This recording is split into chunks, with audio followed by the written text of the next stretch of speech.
નમસ્કાર વિદ્યાર્થી મિત્રો, પંકજ જોશી કેરિયર ઇન્સ્ટિટ્યૂટ ભાવનગર દ્વારા સંચાલિત પંકજ જોશી ઈ ક્લાસમાં આપ સૌ વિદ્યાર્થી ભાઈઓ બહેનોનું હાર્દિક સ્વાગત કરું છું। વિદ્યાર્થી મિત્રો, દરરોજ રાત્રે 8:30 કલાકે આપણે વનરક્ષકની પરીક્ષાને સંદર્ભિત કોઈપણ મુદ્દાઓની વાત કરીએ છીએ, ત્યારે આજે આપણે અભ્યાસ કરીશું જૈવ મેડિકલ વેસ્ટ વિશે અને ઈ વેસ્ટ વિશે। આ બે મુદ્દાઓને ધ્યાનમાં રાખી અને આજે આપણે વાત કરીશું। તો ચાલો આપણે જોડાઈએ। વિદ્યાર્થી મિત્રો, સૌથી પહેલાં આપણે વાત કરીશું કે બાયોમેડિકલ વેસ્ટ જે છે એ કોને કહેવામાં આવે છે અને બાયોમેડિકલ વેસ્ટની કઈ કઈ અસરો થાય છે અને તેના માટે આપણે કઈ કઈ સાવધાની રાખવી જોઈએ। તો સૌથી પહેલાં આપણે વ્યાખ્યા દ્વારા સમજીએ કે બાયોમેડિકલ વેસ્ટ કોને કહેવામાં આવે છે, કે જે માનવ અથવા તો પ્રાણીઓ એના નિદાન માટે થઈને, સારવાર માટે થઈને અથવા તો રસીકરણ દરમિયાન અથવા તો જૈવ વિજ્ઞાનના ઉત્પાદન અથવા પરીક્ષણ અથવા સંશોધન પ્રવૃત્તિની અંદર એ બાયોમેડિકલ વેસ્ટ જે છે એમાંથી ઉત્પન્ન થતો હોય છે। આ બધી ક્રિયાઓમાં કંઈક ને કંઈક એ દવાઓનો ઉપયોગ થાય છે, કોઈ સાધનોનો ઉપયોગ થાય છે અથવા તો કોઈ પણ સજીવોમાંથી એ કચરો જે છે એ ઉત્પન્ન થતો હોય છે। જનરલી આપણને ખ્યાલ છે કે જ્યારે કોઈ પણ વ્યક્તિનું ઓપરેશન કરવામાં આવે, માનો કે કેન્સર થયું છે અને ઓપરેશન કરવામાં આવે તો વ્યક્તિના શરીરમાંથી અમુક ભાગ જે છે એ કાઢી નાખવામાં આવે છે, તો એ આપણો જૈવિક ભાગ છે અને એને બાયોમેડિકલ વેસ્ટ કહેવામાં આવે છે। અને તેની સારવાર કરવા માટે થઈને જે કંઈ દવાઓનો ઉપયોગ થાય છે તો એ દવાઓ જે છે, જે વપરાય છે દવાઓ, અને ત્યાર પછી એમની જે કાંઈ વધેલી બોટલો છે, બરાબર, અથવા તો દર્દીને ચડાવેલા બાટલાઓ છે, તો એ ટ્રીટમેન્ટ છે। ત્યાર પછી માનો કે કોઈ વ્યક્તિને એક્સરે લેવામાં આવે, એનો MRI કરવામાં આવે છે, બરાબર, તો એમાં પણ વિવિધ દ્રાવણો જે છે એનો ઉપયોગ થતો હોય છે। તો આવા બધા ટ્રીટમેન્ટની અંદર આપણે કેટલીક બાયોમેડિકલ વેસ્ટ જે છે એ વધતો હોય છે। વિદ્યાર્થી મિત્રો, બાયોમેડિકલ વેસ્ટનો જે છે યોગ્ય પ્રમાણમાં નિકાલ થવો એ ખૂબ જ જરૂરી છે, કારણ કે સામે આપણે પર્યાવરણને પણ એટલું જ ધ્યાનમાં રાખવું જોઈએ। કારણ કે ગમે ત્યાં કોઈ પણ કચરાને ફેંકી દેવામાં આવે તો એમાંથી પારાવાર નુકસાની જે છે એ થતી હોય છે, અને એમાં જે કંઈ વાયરસ છે, બેક્ટેરિયા છે, સૂક્ષ્મજીવો છે, પ્રજીવો છે, આ બધા જે છે એ સજીવો એ પર્યાવરણમાં જો ફેલાઈ જાય તો એના વડે ખૂબ જ નુકસાની એ થતી હોય છે। આપણે હમણાં જ અભ્યાસ કર્યો કોરોનાનો, કે ભાઈ કોરોના એ આપણે હમણાં એનો મહામારી આપણે જોઈ છે, તો એ મહામારીની અંદર પણ આપણે ખૂબ જ ધ્યાનમાં રાખવા જેવા કેટલાક મુદ્દાઓ આપણે ભણ્યા હતા કે ભાઈ એ જે વ્યક્તિને વાયરસજન્ય જે કંઈ ઉપયોગમાં લીધેલી વસ્તુઓ છે તે બીજા વ્યક્તિ પાસે જવી ન જોઈએ, કારણ કે ચેપ દ્વારા જે છે એ ફેલાય છે।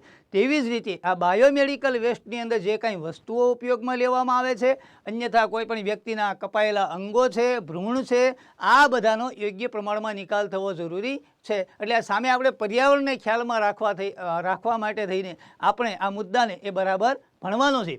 આજના દિવસે આપણે બે મુદ્દાઓ છે, બરાબર, જે પહેલો જે છે એ બાયોમેડિકલ વેસ્ટનો છે અને બીજો ઈ વેસ્ટનો છે। તો બાયોમેડિકલ વેસ્ટ અને ઈ વેસ્ટ એને આપણે આજે ડીપમાં અભ્યાસ કરીશું। તો તમને વાત જોયું કે ભાઈ નિદાન માટે, સારવાર માટે અને રસીકરણ માટે કેટલાક રોગ સામે આપણે રસી આપવામાં આવે છે, બરાબર, તો રસીકરણ માટે થઈને પણ એમની બોટલો જે છે, એમની સિરિંજ જે છે, બરાબર, એ આપણે ઉપયોગમાં લેતા હોઈએ છીએ, તો એનો પણ યોગ્ય પ્રમાણમાં નિકાલ થવો જરૂરી છે। પરીક્ષણ માટે આજે ઘણી બધી એવી બાયોલોજિકલ લેબોરેટરી આવેલી છે કે જેની અંદર જુદા જુદા રોગોનો અભ્યાસ કરવામાં આવે છે, એનું પરીક્ષણ કરવામાં આવે છે અને જે કાંઈ દવાઓ છે એની અસરો તપાસવામાં આવે છે। મોટી મોટી મેડિકલ કોલેજોની અંદર જે કાંઈ નવી દવાઓનું સંશોધન થાય છે તો એ દવાઓ કેટલા અંશે વ્યક્તિને કામ આપી શકશે અથવા તો કોઈની આડઅસર તો નહીં થાય ને। એટલે આવા બધા પરીક્ષણ કર્યા પછી જે કાંઈ આપણી પાસે બાકી વધે છે, કોઈ સજીવો હોય કે કોઈ પણ દવાઓ હોય છે, તો આ બધાનું યોગ્ય પ્રમાણમાં એ નિયમો અનુસાર જે છે એમાંથી નિકાલ થતો હોય છે।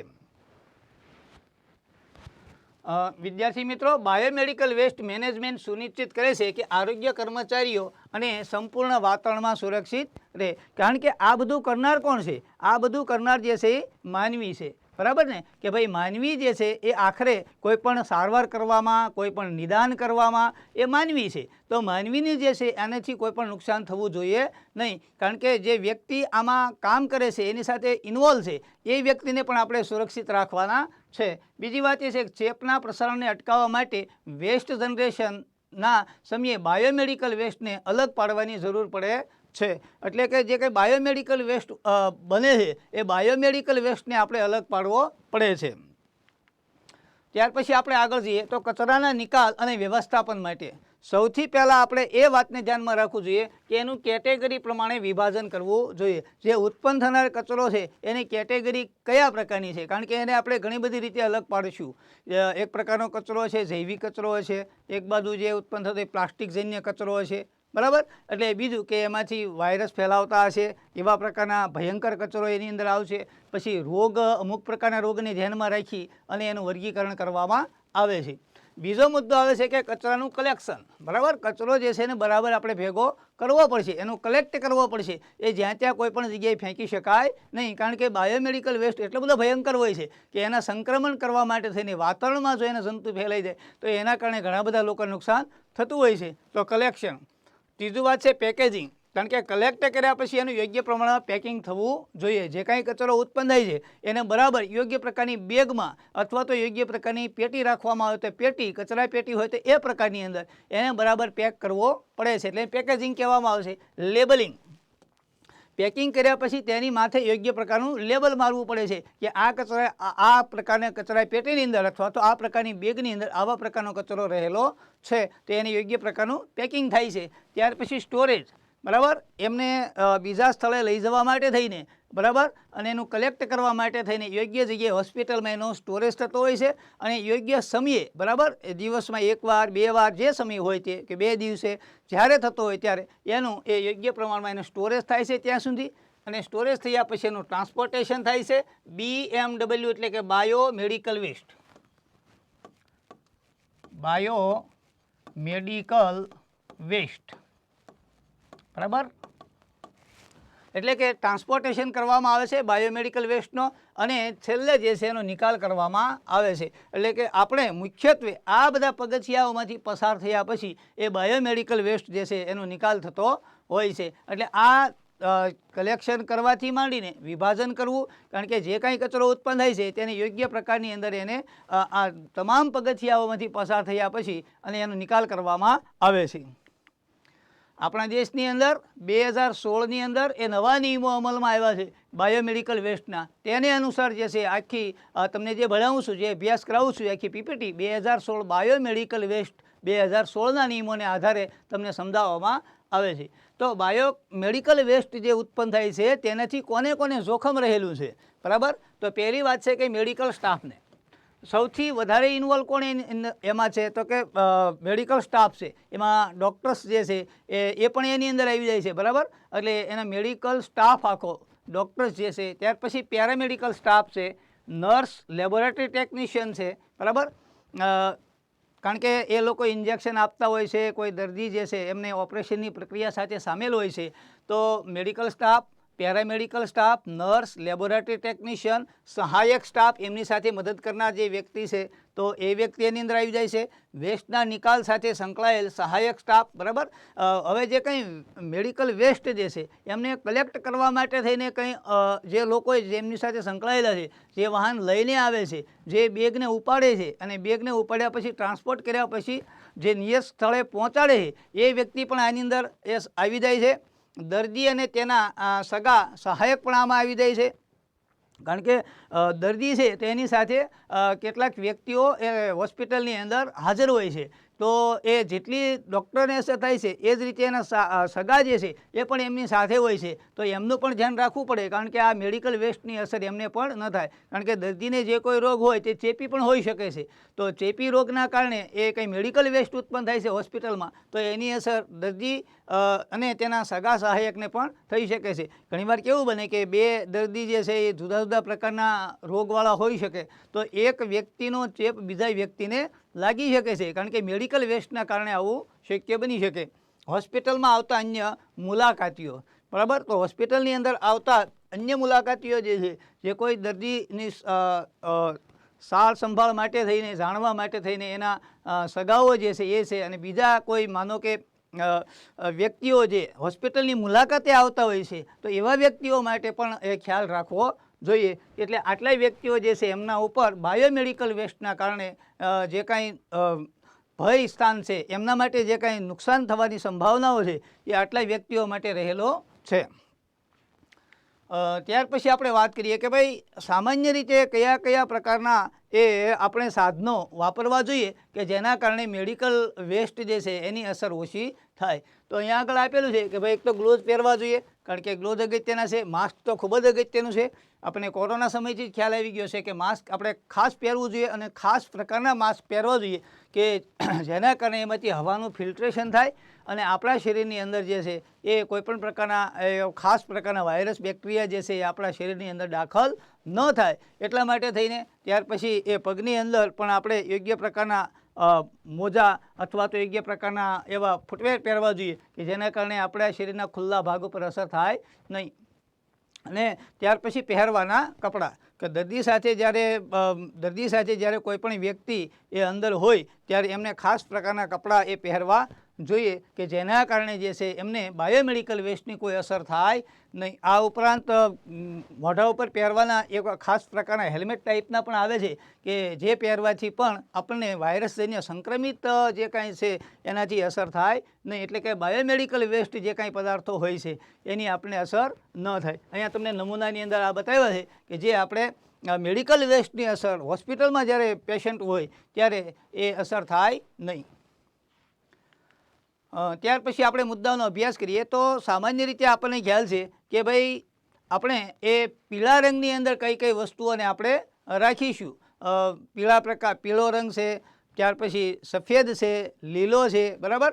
આવા રંગની બેગ્સનો ખાસ ઉપયોગ થતો હોય છે. તો સૌથી પહેલાં આપણે વાત કરીશું કે પીળા રંગની અંદર જે બેગ્સમાં કઈ કઈ વસ્તુ, એમાં પણ ઘણા બધા પ્રકારો છે. પીળા રંગ એટલે માત્ર એક જ નહીં, પણ હવે એને કેટેગરી પ્રમાણે વિભાજનની આપણે વાત કરીશું. તો પહેલાં આવશે રંગ છે પીળો, અને કચરાનો પ્રકાર જે આપણે જોઈએ તેમાં A, B અને C એમ 3 પ્રકાર આપ્યા છે. તો પીળા રંગની અંદર એ પ્રકારમાં માનવ પેશીઓ, બરાબર, માનવ પેશીઓ, ત્યાર પછી આવે છે અંગો, શરીરના અંગો, બરાબર, અને ભ્રૂણ એટલે કે તેજી દેવાયેલા ભ્રૂણ જે છે એ બધા. અને એમાં આવે છે પીળો રંગ.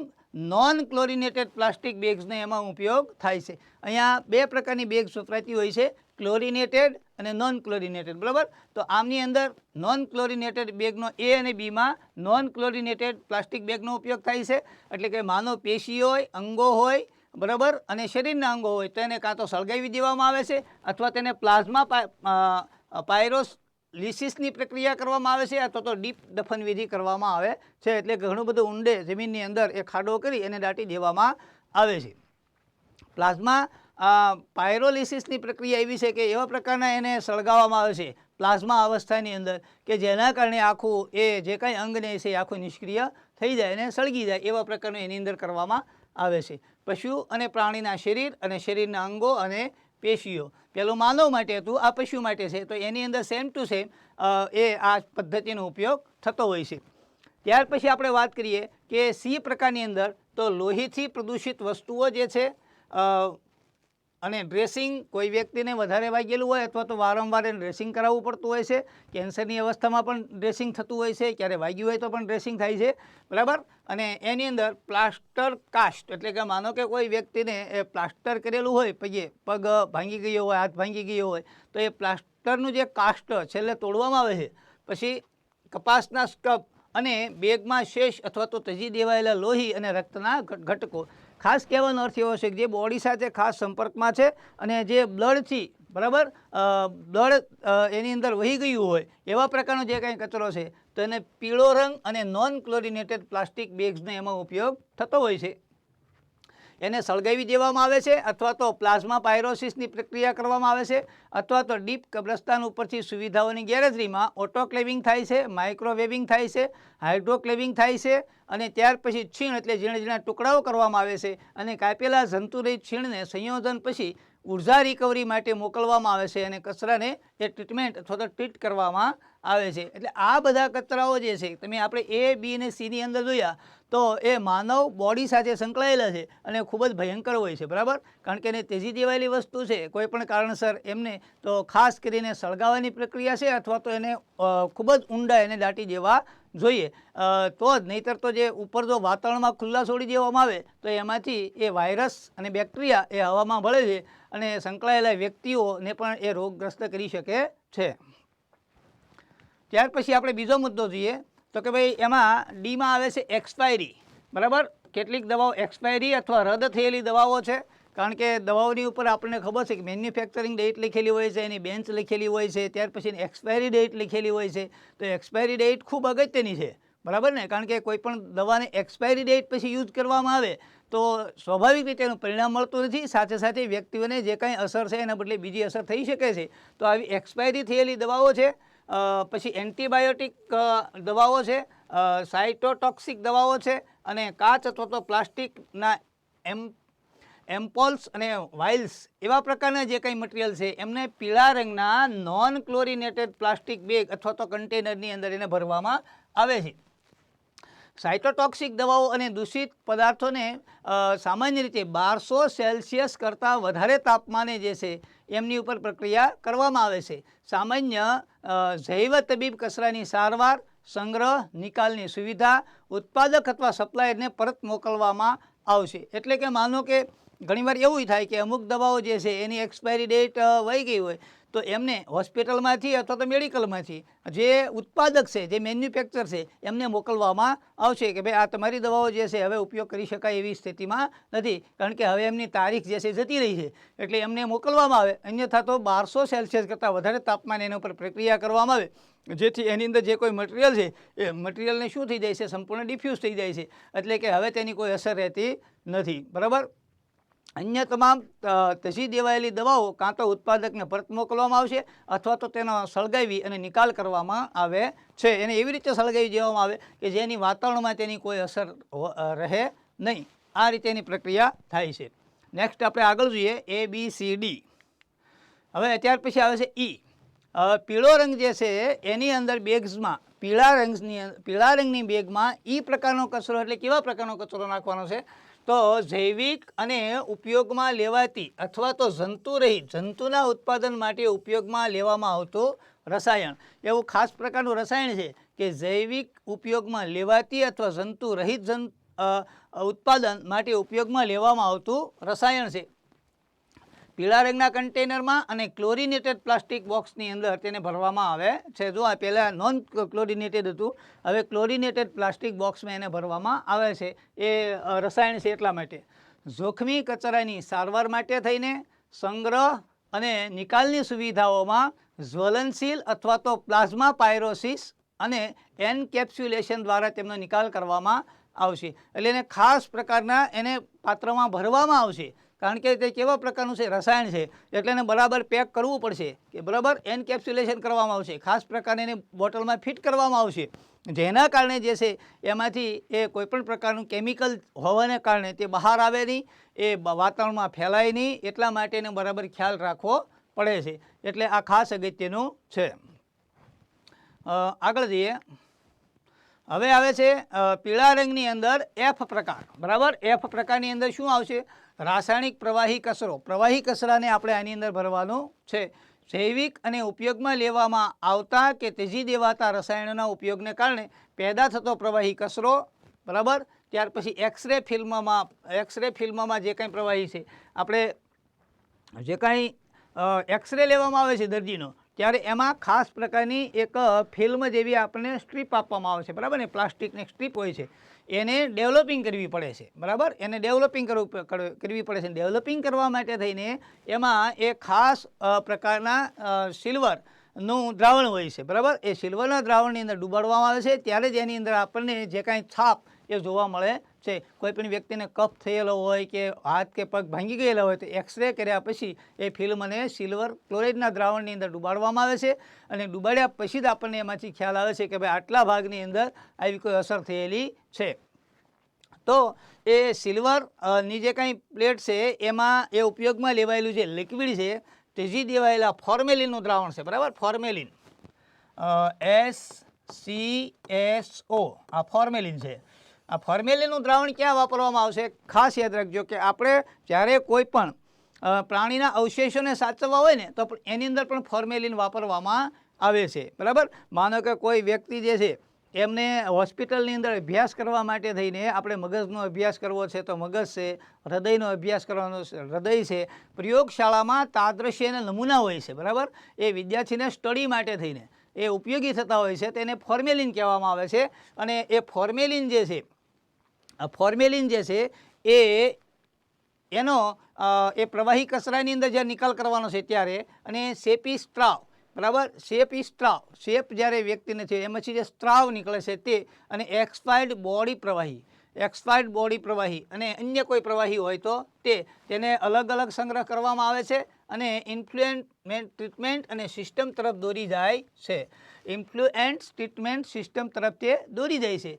સંશોધનની રિકવરી પછી અન્ય ગંદા પાણી સાથે મિશ્રિત થતાં પહેલાં, બરાબર, બીજા કોઈ પ્રવાહીમાં તેને મિશ્ર થતાં પહેલાં રાસાયણિક પ્રવાહી કચરાને પ્રી-ટ્રીટ કરવામાં આવશે. પ્રી-ટ્રીટ એટલે એના ઉપર એક અગાઉ પ્રક્રિયા કરવામાં આવશે કે જેના કારણે તે બીજા કોઈ કચરા સાથે ભેગા થાય તે પહેલાં. સંયુક્ત ડિસ્ચાર્જ શેડ્યુલ 3માં આપવામાં આવેલ ડિસ્ચાર્જના નિયમોને અનુરૂપ રહેશે. બરાબર, આગળ જઈએ તો હવે આવે છે હજી પીળા રંગના બેગ્સની અંદર આપણે જે વસ્તુ ભરવાની છે તેમાં આવે છે લોહી અથવા શરીરના પ્રવાહીથી દૂષિત લિનિન, ગાદલા અને પથારી. બરાબર, કોઈ વ્યક્તિને જ્યારે કંઈ વાગ્યું હોય અને એ વ્યક્તિને એ સ્થિતિની અંદર સામાન્ય પાટા કે એવા બાંધ્યા હોય પણ એમને તાત્કાલિક હોસ્પિટલે પહોંચાડે ત્યારે હોસ્પિટલની અંદર એમના દૂષિત લિનન છે, ગાદલા છે, પથારી છે, આવું બધી અવસ્થામાં અંદર પેશન્ટ આવતા હોય છે. તો એમના માટે થઈને ક્લોરિનેટેડ પીળી પ્લાસ્ટિકની થેલીઓ અથવા તો યોગ્ય પ્રકારના પેકિંગ સામગ્રીનો ઉપયોગ કરી અને જે કાંઈ લોહીથી જે કાંઈ વસ્તુ ખરાબ થયેલી છે તો એમને એ ક્લોરિનેટેડ પીળી પ્લાસ્ટિકની થેલીમાં યોગ્ય પ્રકારના પેકિંગ કરી અને એની અંદર ભરવામાં આવે છે. ક્લોરિનેટેડ કેમિકલ ડિસ્ક્રિપ્શનથી બળતરા અથવા તો પ્લાઝમા પાયરોલિસિસની પ્રક્રિયા કરવામાં આવે છે. ઉર્જા રિકવરી માટે થઈને ઉપરની સુવિધાઓની ગેરહાજરીમાં એના ટુકડાઓ થાય. જંતુનાશક દવા અને જંતુનાશક દવાઓનું મિશ્રણ ઉર્જાની રિકવરી સળગાવવામાં આવે છે. પ્લાઝમા પાયરોસિસ માટે મોકલવામાં આવે છે અને કચરાને જે છે આવતા કચરાને મોકલવામાં આવશે. એટલે ઘણી બધી વાર એવું પણ થતું હોય છે કે આવા જે કાંઈ કચરા છે એમાંથી ઉર્જા ઉત્પાદનની પ્રક્રિયા પણ થતી હોય છે. એટલે કે એમને બાળવામાં આવે, બાળવાથી જે કોઈ ઉર્જા ઉત્પન્ન થાય છે, બરાબર, તો એને રિકવરી માટે થઈને, બરાબર, આપણે પુનઃ ઉર્જા એમને મળી શકે કારણ કે એના ઉપયોગથી બીજા કચરાને બાળવામાં આવે એવું પણ બને. એટલે એના માટે થઈને પણ એનો ઉપયોગ કરવામાં આવે છે. બરાબર, એમાંથી ઉર્જા ઉત્પન્ન કરવા માટે થઈ એના ટુકડાઓ થાય, ટુકડાઓને સળગાવવામાં આવે અને સળગાવવાથી આપણે ઉર્જા ઉત્પન્ન થાય તો એ સ્થિતિમાં એનો ઉપયોગ એ થતો હોય છે.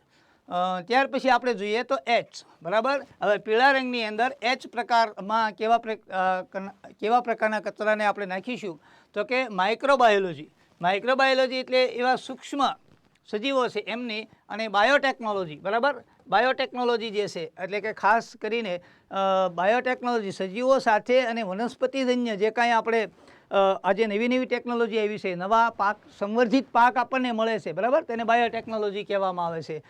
જેને આપણે હાઇબ્રિડ પ્રકારના પાક ઉત્પાદન માટે કહી શકીએ છીએ.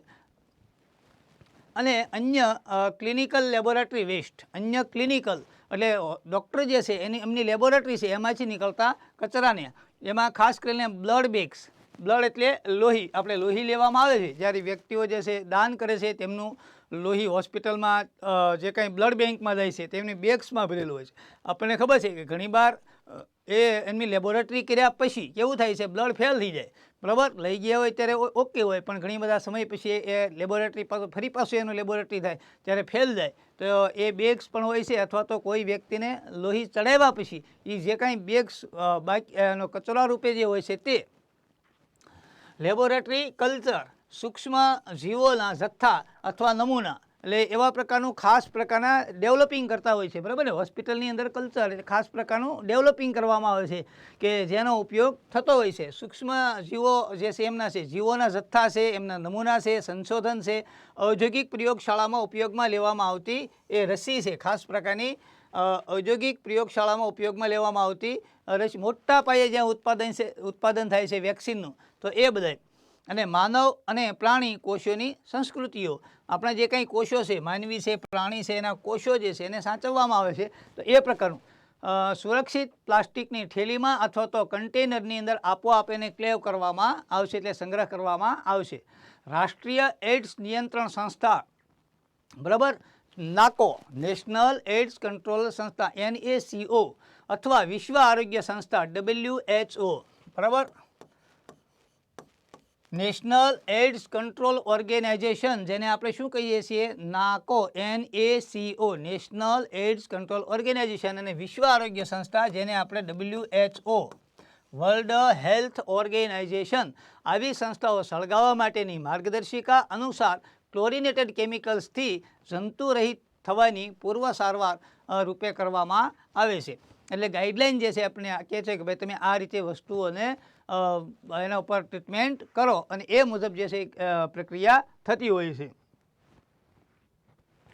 આગળ જઈએ વિદ્યાર્થી મિત્રો. તો હવે આપણે એ લાલ રંગની બેગ્સની અંદર કયા પ્રકારની, હોસ્પિટલમાં તમે જાઓ તો આવા બ્લુ કલર છે, રેડ કલર છે, સફેદ કલર છે, પીળા કલર છે, આપણે જોવા મળે છે. તો હવે આપણે લાલ કલરની અંદર કેવા પ્રકારના મેડિકલ વેસ્ટને આપણે ભરીશું, તો કે દૂષિત કચરો, જેમાં રિસાયકલેબલ, આ ખાસ ધ્યાન રાખજો, રિસાયકલેબલ એટલે કે એનું ફરી પાછું પુનઃ ઉપયોગમાં લઈ શકાય છે. મતલબ કે આપણે રિસાયકલ, એને એવું નથી કે એ જ વસ્તુને ત્યાં જ વાપરવી, પણ એને રિસાયકલ કરીને, બરાબર. માનો કે આપણા ઘરે પ્લાસ્ટિકની કોઈ પણ વસ્તુ છે અને કોઈ માનો કે વ્યક્તિ લેવા આવે રિસાયકલવાળા, તો આપણે આપી દઈએ છીએ, ને એમાંથી અન્ય વસ્તુઓ પાછી એ બનતી હોય છે.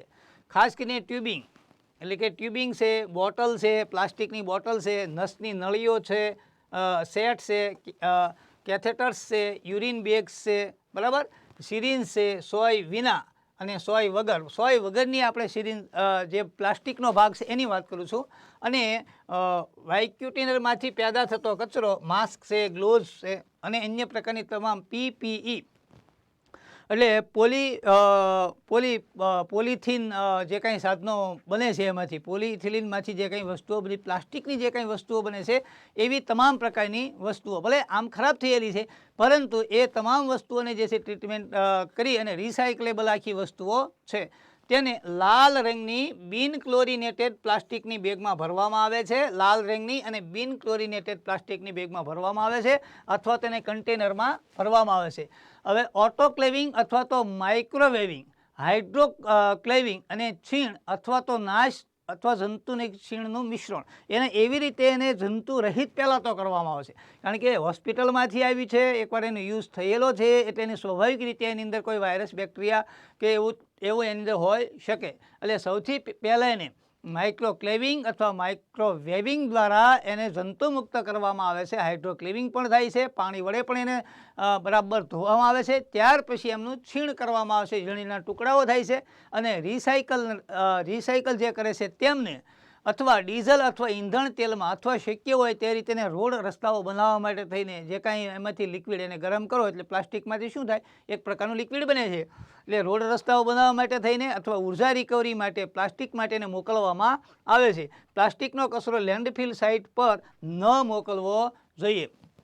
હવે મિત્રો યાદ રાખો કે લેન્ડફિલ કેવા પ્રકારનો કચરો હોય છે, તો જેમને જમીન ઉપર મોટો ઢગલા કરી અને જેને ઢગલા તરીકે જેમને સંગ્રહ કરવામાં આવશે લેન્ડફિલ કહેવામાં આવશે, બરાબર. સીધા કોઈ મોટા ખટારાની એવા વાહનો જાય તો જેના કારણે જે છે લેન્ડફિલ કચરો થતો હોય છે. આજે તમને ખબર છે કે મોટા મોટા શહેરોની અંદર એમાંથી જે કાંઈ કચરો નીકળે છે એમને શહેરની બહાર એ મોટો ઢગલો કરવામાં આવે છે, અને આજે એનો સંગ્રહ કરવામાં આવતો હોય છે. એટલે આ કચરાને આપણે પહેલેથી જ ધ્યાન રાખવાનું છે. જે લાલ રંગની બેગમાં છે એ કચરાને પહેલેથી જ ધ્યાન રાખવાનું છે કે લેન્ડફિલમાં એ કચરો જોવો જોઈએ નહીં, કારણ કે એમાંથી જે છે એમને અમુક પ્રકારની ટ્રીટમેન્ટ કર્યા પછી જંતુમુક્ત કરવાનું, પછી એને પાણી વડે ધોયા પછી એના સૂક્ષ્મ ટુકડાઓ કર્યા પછી એને રિસાયકલમાં મોકલવા જોઈએ. કારણ કે આ કેવા પ્રકારનો કચરો છે, જૈવ અવિઘટનીય છે, એનું વિઘટન થશે નહીં. એટલે મતલબ કે એને બાળવા સિવાય બીજો કોઈ ઓપ્શન ન રહે. પણ એવું નથી કરવાનું, કારણ કે બાળવાથી શું થશે, હવાની અંદર તે પ્રદૂષણ ફેલાવે, એના કારણે વધારે નુકસાન થઈ શકે છે. એવું ન થાય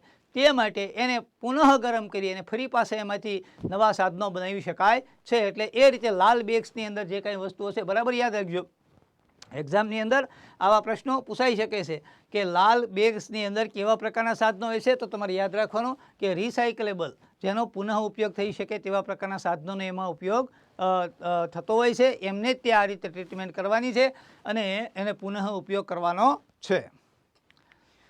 ત્યાર પછી આપણે વાત કરીએ તો કે સફેદ પારદર્શક બોક્સની અંદર હવે કેવા પ્રકારની વસ્તુઓ આપણે ગોઠવવાની છે તેમની વાત છે. તો કે ધાતુ સહિતની નસ, બરાબર, નિશ્ચિત પ્રકારની સોય સાથેની સિરિંજ. પહેલાં આપણે જો સોય વગર આવી છે, હવે સિરિંજ અહીંયા આગળ આવે છે. પછી સોયના ટીપ, બરાબર, કટર અથવા બર્નરમાંથી સોય, માથાની ચામડી, બ્લેડ અથવા અન્ય કોઈ પણ પ્રદૂષિત ધારદાર વસ્તુ આની અંદર બધી આવશે.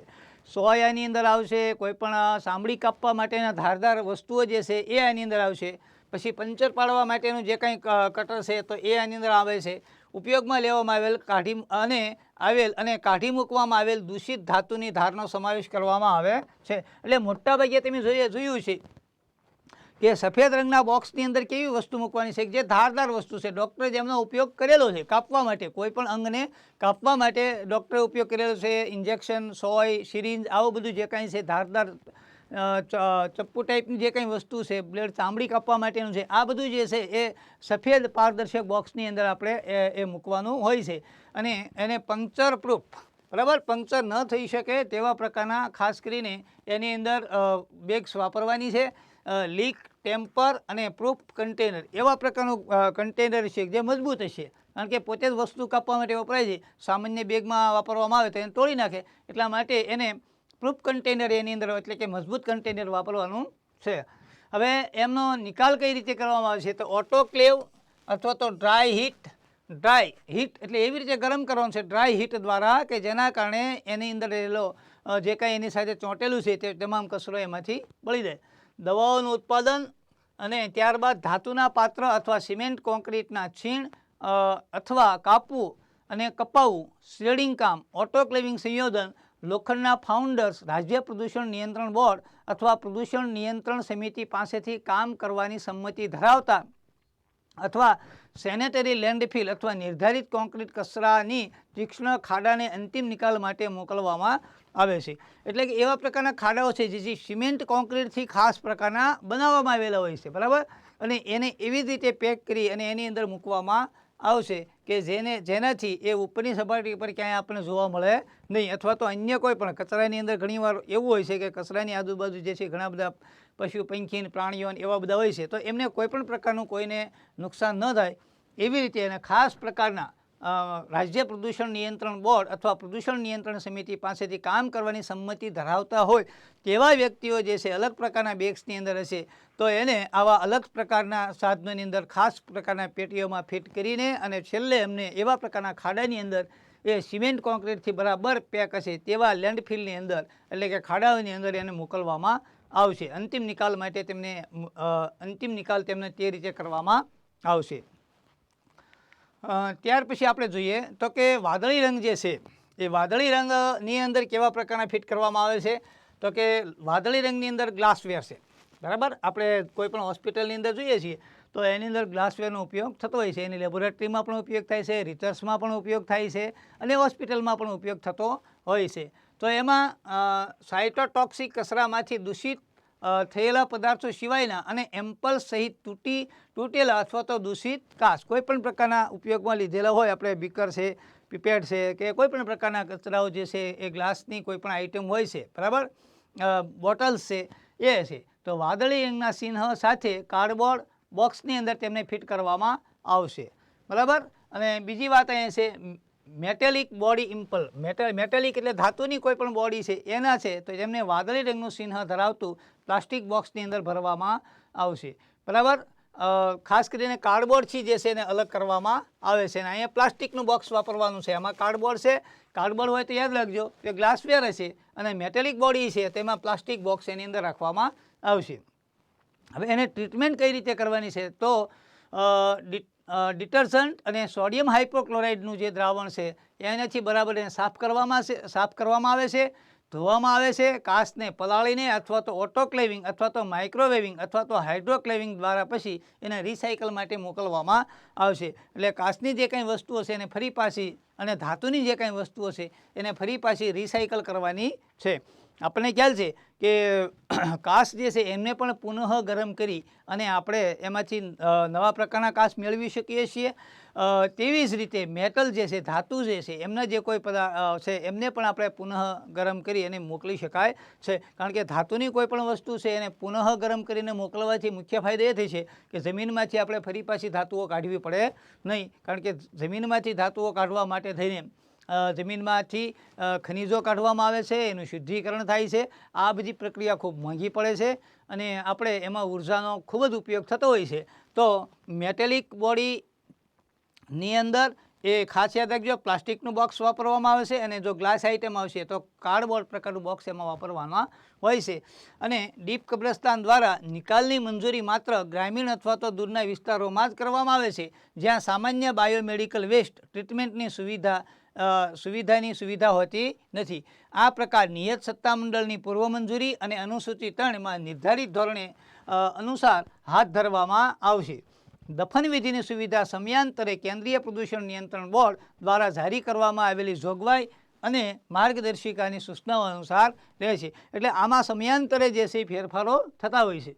કેવી રીતે ફેરફારો થાય છે? માનો કે એવો કોઈ ભયંકર રોગ આવે, કોરોના જેવો કોઈ ભયંકર રોગ આવે, તો એના દ્વારા ઉપયોગમાં લેવામાં આવતો સાધનો ઘણીવાર બદલતા હોય છે, દવાઓ બદલતી હોય છે, વેક્સિનેશનના ફેરફારો થતા હોય છે, બરાબર. અને ખાસ કોઈ પ્રકારની દવા શોધાય તો એના માટેની જે કાંઈ ફેરફારો આવતા હોય છે, એટલે સમયાંતરે આપણને રાજ્ય પ્રદૂષણ નિયંત્રણ બોર્ડ જે છે એમના દ્વારા આપણને સૂચનાઓ મળતી હોય છે. મેડિકલ વેસ્ટની આપણને સૂચનાઓ મળે છે, તેને આપણે બરાબર અનુસરવું પડે છે. ત્યાર પછી આપણે આગળ જઈએ તો બાયોમેડિકલ વેસ્ટ મેનેજમેન્ટ કંપનીની ફરજો. હવે જે કોઈ આની સાથે સંકળાયેલા છે તો એની કઈ કઈ ફરજો રહેલી છે એની આપણે વાત કરીએ તો ક્વોરન્ટાઇન સુવિધામાંથી બાયોમેડિકલ વેસ્ટ BMW બાયોમેડિકલ વેસ્ટનું સમયસર કલેક્શન ઓછામાં ઓછું 2 વખત સવાર અને સાંજે સુનિશ્ચિત કરવામાં આવે છે.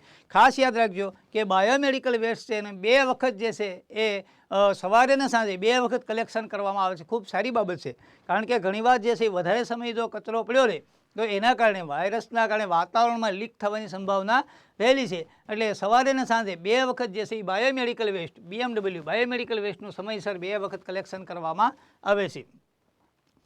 ભારત સરકાર દ્વારા ઓળખાયેલા અધિકૃત એજન્સીઓને આપોઆપ ક્લેવિંગ અને સળગાવવાથી સારવાર બાદ પુનઃ ઉપયોગમાં લઈ શકાય તેવો કચરો સુપરત કરવો.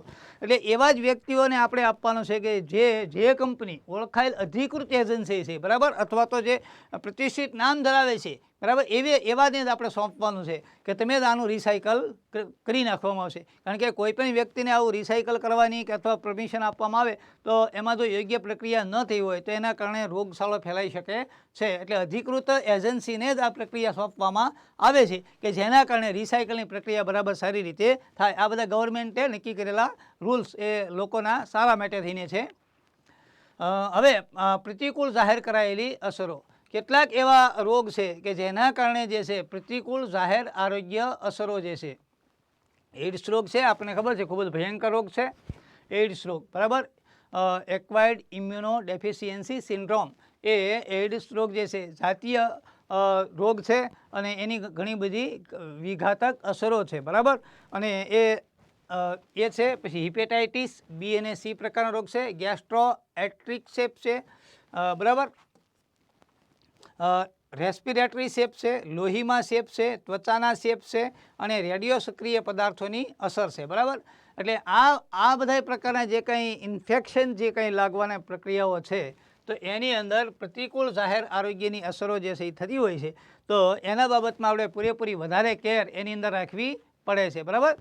કારણ કે એઇડ્સ રોગ જે છે એ ઘણો બધો ભયાનક રોગ છે. હિપેટાઇટિસની અસરો પણ ઘણી બધી ભયાનક હોય. એટલે આવા વ્યક્તિઓ માટે જે કંઈ ઉપયોગમાં લેવાયેલી વસ્તુઓ જે છે એમને બરાબર ધ્યાનમાં એ રાખવી. લોહીનો કોઈ પણ બ્લડનો ચેપ લાગેલો હોય તો એ વ્યક્તિના બ્લડ દ્વારા બીજા વ્યક્તિને ન ફેલાય તે માટેની ખાસ ધ્યાનમાં રાખવી હોય છે. દાખલા તરીકે એક વ્યક્તિને સિરિન્જ દ્વારા ઇન્જેક્શન આપવામાં આવ્યું, હવે તો જો કોઈ ચેન્જ થઈ જાય છે, પણ ભૂતકાળની અંદર એ એક વ્યક્તિની સિરિન્જ બીજાને વાપરવામાં આવતી હતી. અત્યારે તો ફરીવાર યુઝ ન કરી શકાય તેવા પ્રકારની આવી ગઈ છે, એટલે યુઝ થતો જ નથી. પરંતુ નહીંતર એ વ્યક્તિનો શેપ જે છે એ બીજાને લાગી શકે છે. ત્વચા શેપ એટલે કે ખાસ કરીને ચામડી દ્વારા બરાબર. દાદર ખરજવું છે તો એ કેવા પ્રકારના રોગો છે? ચામડી પર થતા રોગો છે, અને એ ત્વચા દ્વારા ફેલાતા રોગો જે છે બીજા વ્યક્તિને ફેલાઈ શકે છે. એના માટે ખાસ ધ્યાન રાખવું પડતું હોય છે. એટલે ખાસ અગત્યનો મુદ્દો છે વિદ્યાર્થી મિત્રો. ત્યાર પછી આપણે જોઈએ, હવે આપણે જે વાત કરવાની છે તે આપણે હવે બીજા મુદ્દા ઉપર જઈશું, ઈ વેસ્ટની અંદર. તો આપ સૌ વિદ્યાર્થી ભાઈઓને ખ્યાલ હશે વિદ્યાર્થી મિત્રો, ઈ વેસ્ટ કોને કહેવામાં આવે છે? ખાસ કરીને વાત ખૂબ જ અગત્યની, આજે હું તમને એક નવા મુદ્દાની વાત કરું છું. આજના લેક્ચરમાં આપણે બીજા મુદ્દાની વાત કરીશું, ઈ વેસ્ટ. આપણે જનરલી જોઈએ તો આ દુનિયાની અંદર જ્યારથી આ નવા સાધનોની શોધ થતી આવી છે ત્યારથી ઈ વેસ્ટનું પ્રમાણ જે છે એ વધતું જાય છે. પહેલાંના સમયમાં આપણને ખ્યાલ હતો કે આજથી લગભગ વાત કરું 100 વર્ષ પહેલાં, તો 100 વર્ષ પહેલાં માનવીમાં ઈ વેસ્ટ લગભગ નહીવત અથવા તો નહોતું એમ કહીએ તો પણ નાની.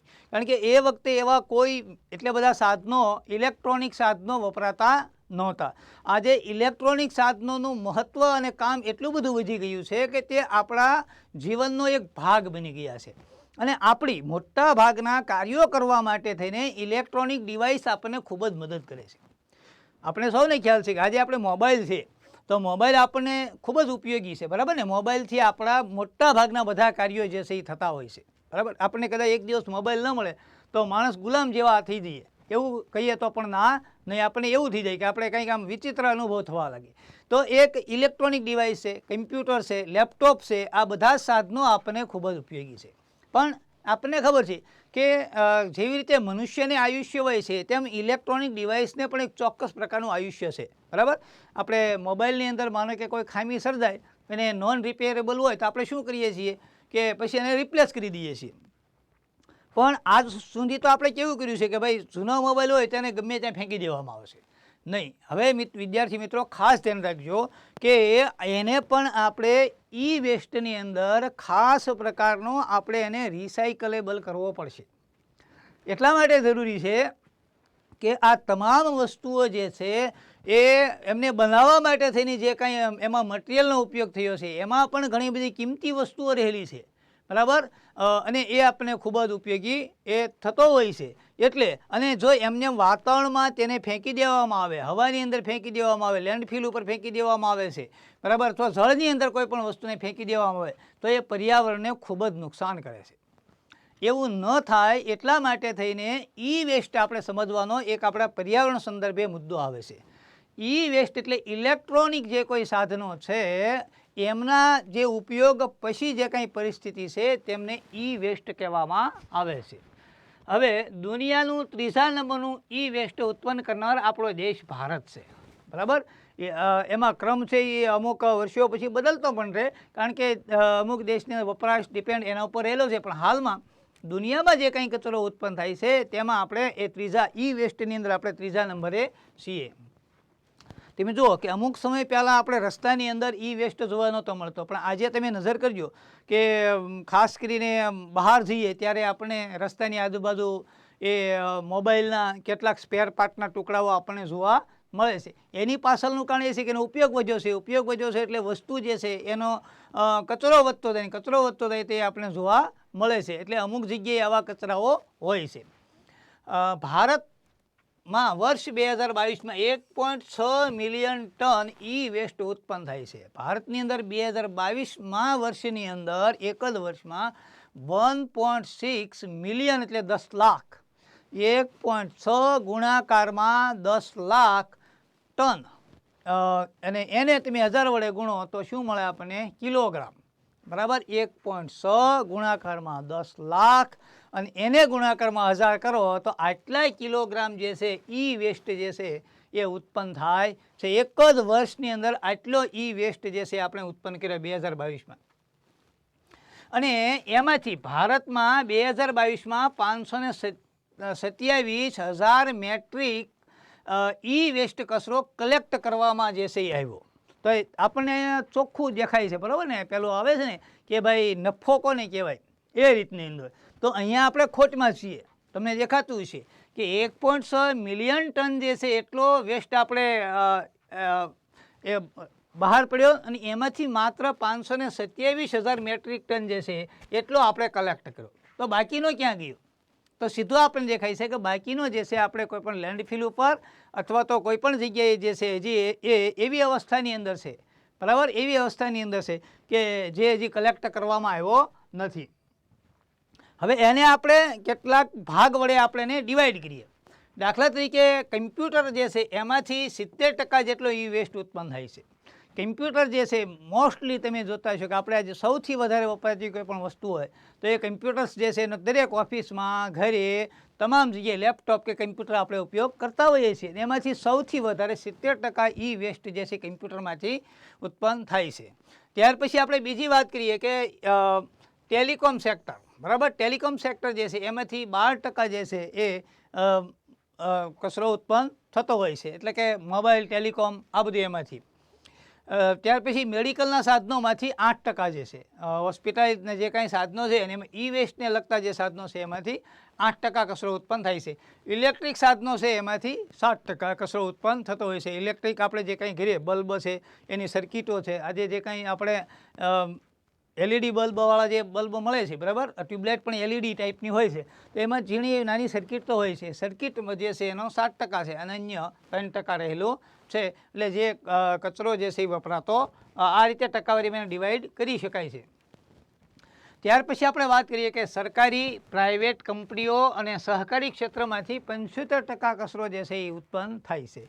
ખાસ કરીને સરકારી હોય, કોઈ પણ પ્રાઇવેટ કંપની હોય, સહકારી ક્ષેત્રમાંથી એ 75% કચરો ઉત્પન્ન થતો હોય છે. ઘર વપરાશમાંથી 16% ઉત્પન્ન થાય છે અને અન્ય ક્ષેત્રનો આપણે જોઈએ તો એમાંથી 3% જેટલો કચરો ઉત્પન્ન થતો હોય છે. એટલે કે આ કયા પ્રકારના ક્ષેત્રમાંથી કેવા પ્રકારનો કચરો આવે છે તે આપણને અહીં આગળ વાત કરવામાં આવી છે. ત્યાર પછી આપણે વાત કરીએ કે ભાઈ કચરો જે ઉત્પન્ન થાય છે એને પણ 2 ભાગમાં ડિવાઈડ કર્યો છે કે ઔદ્યોગિક કચરો છે, ઉદ્યોગો છે એની સાથે સંકળાયેલો કચરો કેવા પ્રકારનો છે, તો કે કમ્પ્યુટર જે છે એ હોય છે, ટીવી હોય છે, VCR હોય છે, તો કે જૂનું થઈ ગયું છે પરંતુ એ જ્યારે વપરાતું ત્યારે એનો ઘણા બધા પ્રકારનો કચરો આપણને જોવા મળે છે. ત્યાર પછી સ્પીકર છે, બરાબર, એ છે, ઝેરોક્સ મશીન છે, ફેક્સ મશીન છે, એ આ બધા જે છે ફેક્સ મશીન છે, આ બધા ખાસ કરીને ઓફિસમાં ઉપયોગ થતો હોય છે. ટેલિફોન છે, બરાબર, એ આ બધા કચરો, ઔદ્યોગિક કચરો જે છે ઇન્ડસ્ટ્રીયલ એરિયામાંથી આવી પ્રકારની વસ્તુઓ ઉપયોગ થાય. આનાથી વધારે હોઈ શકે પણ એવા પ્રકારનો ઔદ્યોગિક કચરો આપણે લઈ શકાય. ત્યાર પછી ઘર વપરાશની વાત કરીએ તો કે ભાઈ મોબાઈલ છે, બરાબર, આપણે ઘરે મોસ્ટલી મોબાઈલનો યુઝ તો આજે થતો જ હોય છે. જેટલા વ્યક્તિઓ તેટલા મોબાઈલ, અને એવું પણ બની શકે કે વ્યક્તિ કરતાં મોબાઈલની સંખ્યા વધી પણ જાય. તો એ મોબાઈલ છે, ટેબ્લેટ છે, ટેબ્લેટનો યુઝ થતો હોય છે.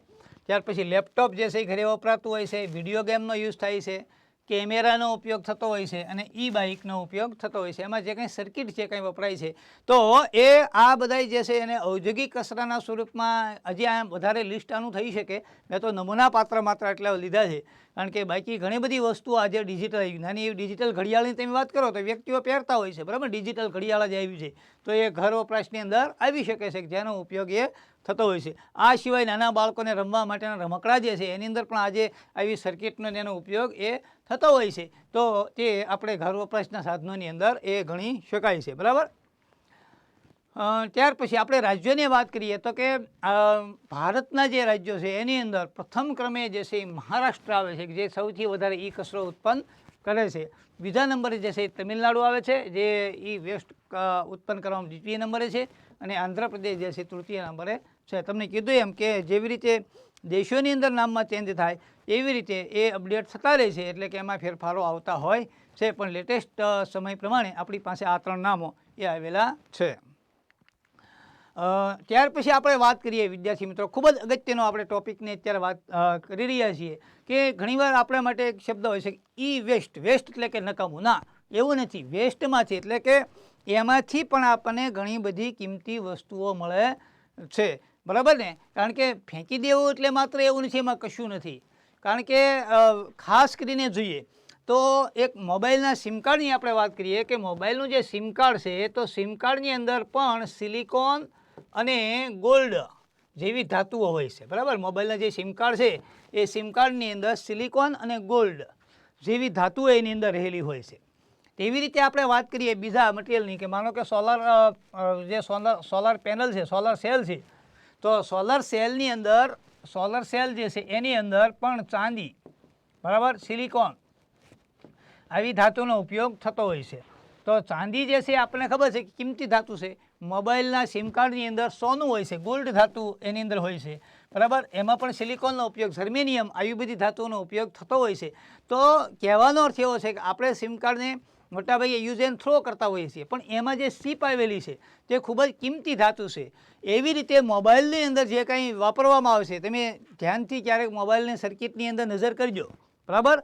તો એની અંદર જે આપણને સર્કિટ્સ જે જોવા મળે છે એની અંદર કેટલીક ધાતુઓ ખાસ કરીને એમાં હોય છે. તો એમાં કઈ કઈ કિંમતી ધાતુઓ હોય છે?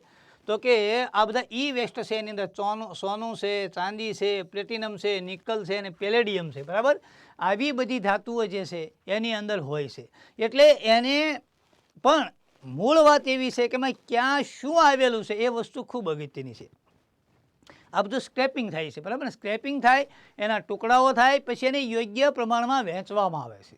આખો મોબાઈલ હોય તો મોબાઈલમાંથી પણ કિંમતી કેટલીક વસ્તુઓ નીકળતી હોય છે, એ ધાતુઓની, પણ આપણને ખ્યાલ હોવો જોઈએ કે ભાઈ આ જગ્યાએ કે આ જગ્યાએ આવા પ્રકારની તાંબા જેવી વસ્તુઓ છે કે પ્લેટિનમ છે કે નિકલ ધાતુનો ઉપયોગ થાય છે. તો આ બધું રિસાયકલેબલ છે, એનો ઉપયોગ કરવો જોઈએ, એને એને ફરી પાછી રિસાયકલની અંદર જવા દેવી જોઈએ. એટલે કિંમતી આવા પ્રકારની ધાતુઓનો ઉપયોગ થતો હોય છે.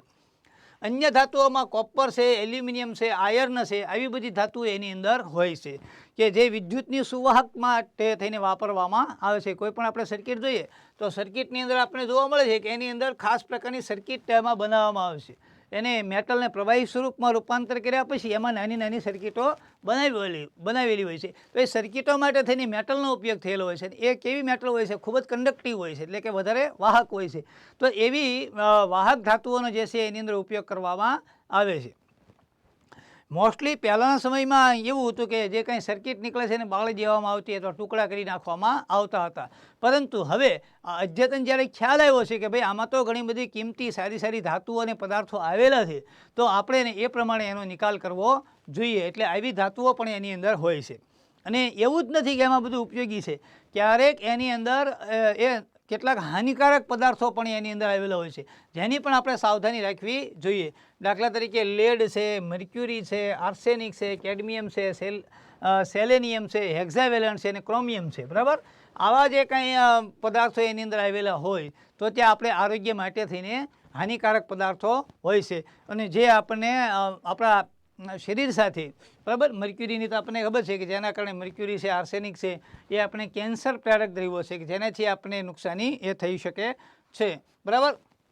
એટલે ખાસ વાત એવા પ્રકારની છે કે કોઈ પણ વેસ્ટ છે એને બરાબર આપણે પહેલાં એની આખી સમજી લેવું પડે છે કે ભાઈ આમાં હાનિકારક કોઈ પદાર્થો હોય તો ક્યાં હોય અને ઉપયોગી પદાર્થો હોય તો ક્યાં હોય. એટલે આપણે એને કોઈ પણ નિકાલ કરતાં પહેલાં એની ટેકનિક જે છે આપણે બરાબર જાણી લેવી જોઈએ, બરાબર. તો વિદ્યાર્થી મિત્રો, આજના દિવસે આપણે જે કંઈ અહીંયા અભ્યાસ કરવામાં આવ્યો છે કે ભાઈ ઈ વેસ્ટ અને બાયોમેડિકલ વેસ્ટ જે છે એમને આપણે બરાબર ખ્યાલમાં રાખવા જોઈએ. કારણ કે ઈ વેસ્ટ આજે દુનિયાની અંદર કચરાના ઢગલાઓ આપણે જોવા મળે છે, મોટા મોટા ઢગલાઓ ખડકાતા જાય છે, પણ એને રિસાયકલેબલ કરવામાં આવે, એનો પુનઃ ઉપયોગ કરવામાં આવે, એમાંથી ધાતુ મેળવવામાં આવે તો પ્રાકૃતિક રીતે આપણને ખૂબ જ ઉપયોગી થઈ શકશે. કુદરતની અંદર જે કાંઈ વધારે કચરો ફેલાય છે એના કરતાં જ્યારે આપણે એને રિસાયકલ કરીશું તો એ જે છે આજે વૃક્ષો જે કપાય છે, ખાણો ખોદાય છે, ખનિજો પ્રાપ્ત કરવામાં આવે છે, એમાં આપણને મોટા પાયે જે છે ફાયદો થાય. તો આજના આ લેક્ચરની અંદર આપણે 2 મુદ્દાઓનો અભ્યાસ કર્યો છે, તો આપ સૌને ખૂબ જ ઉપયોગી થશે. હજી આગળના મુદ્દાઓની અંદર આપણે અભ્યાસ કરીશું. આજે આપણે 2 મુદ્દાઓ સાથે એ અંત તરફ જઈએ છીએ. અસ્તુ. જય હિન્દ, જય ભારત.